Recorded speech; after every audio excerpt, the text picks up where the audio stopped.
Support for Up to Date is provided by Geisinger, providing world-class care for our community, here where it matters. Hello and welcome to Up to Date from WVIA News. I'm Sarah Cinto, here to keep you up to date with all the news you should know about. It looks like the state budget will be late once again. We have the latest from Harrisburg. And in Williamsport, police are still searching for a shooter who killed a teenager on Monday. It's Wednesday, July 1st. Let's get into it.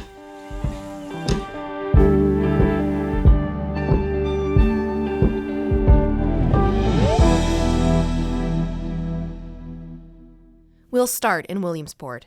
Williamsport police are still looking for whoever shot and killed a teenager and wounded two other teens during a mid-afternoon attack on Monday.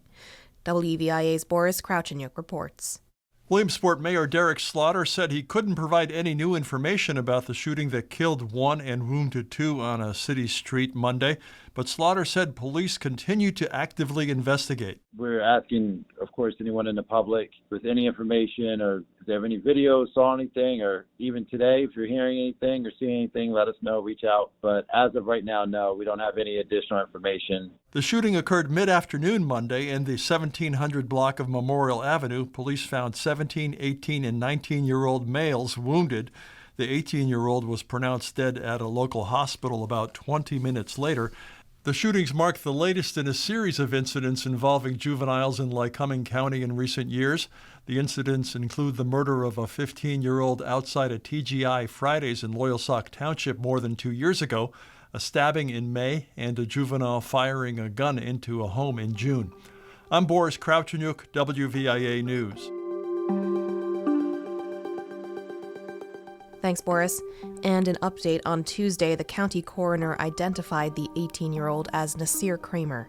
The other victims remain unidentified, but Mayor Slaughter said they are expected to survive. Find more of this story at WVIA.org.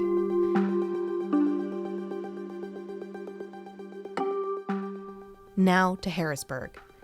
The state Senate left Harrisburg on Tuesday with an unfinished budget, which was supposed to be due today. Democrats were quick to say they want to stay in town to hammer out a deal. But Senate Republican leader Joe Pittman says a deal could be reached if legislators return next week. We will meet in the middle. We will conclude this process, I believe, in the next several days with a responsible product. Budget negotiators have declined to say how much they may agree to spend. Governor Josh Shapiro has proposed a more than $53 billion plan, though Republicans have balked at that level of spending. Stay with us. There's more up to date after this break.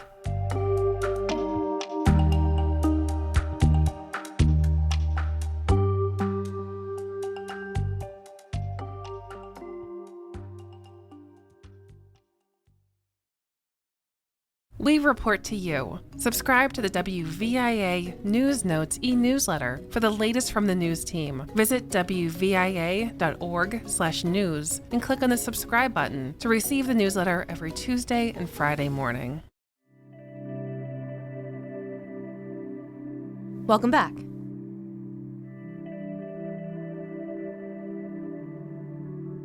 Now here's something interesting that happened before lawmakers left Harrisburg this week. Pennsylvania lawmakers want to make it easier for homeowners to build backyard cottages, garage apartments, and other accessory dwelling units. As Aaron Moselle reports for WVIA, the legislation is part of a broader push to make housing more affordable in the Commonwealth. Accessory dwelling units are usually small, self-contained apartments that are either attached to a single-family home or sit somewhere on the property. Under legislation moving through Harrisburg, these homes could be created by right. That means property owners wouldn't need zoning approval to build them, even if they're restricted by their local government. State Senator Nikhil Saval says creating a statewide standard would be a boon for Pennsylvania residents. While there has been pushback, we know that a majority of people support this, right? They want to be able to make it easier for their communities to grow. And actually enabling their communities to grow is the way that we preserve them. It's the way that we preserve affordability. Organizations representing local governments call the measure a one-size-fits-all mandate that will invite unforeseen problems for communities. A House version of the bill has passed while a similar measure is stalled in the Senate. That was Erin Moselle reporting. One last thing for the day. We have another Pennsylvania postcard from WVIA's Julie Sidoni. In honor of America 250, Pennsylvania postcards will focus on the people, places, and events that best commemorate this U.S. milestone and our Commonwealth's crucial role in it. Perhaps one of the most colorful characters of the American Revolution was General Anthony Wayne, known as Mad Anthony, reportedly after a particularly daring assault on the British in 1779. Under Washington's orders, General Wayne was in charge of an overnight assault against a heavily armed British base along the Hudson River called Stony Point, New York. The Americans used only bayonets to capture the British stronghold, an attack designed to be a surprise. It worked, even though Wayne was injured in the battle. Later, after the British evacuated southern cities such as Savannah, Georgia, and Charleston, South Carolina, it was Wayne's men who were among the first to march in and reclaim them. I'm Julie Sidoni. This is an America 250 Pennsylvania postcard from WVIA News.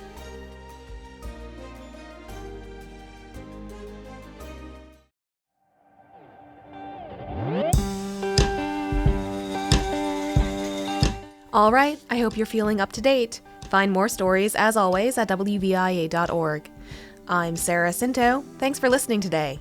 If you want to stay in the know, make sure you subscribe and tune in every weekday wherever you get your podcasts. Have a great day, everyone. I'll catch you tomorrow, right here on Up to Date.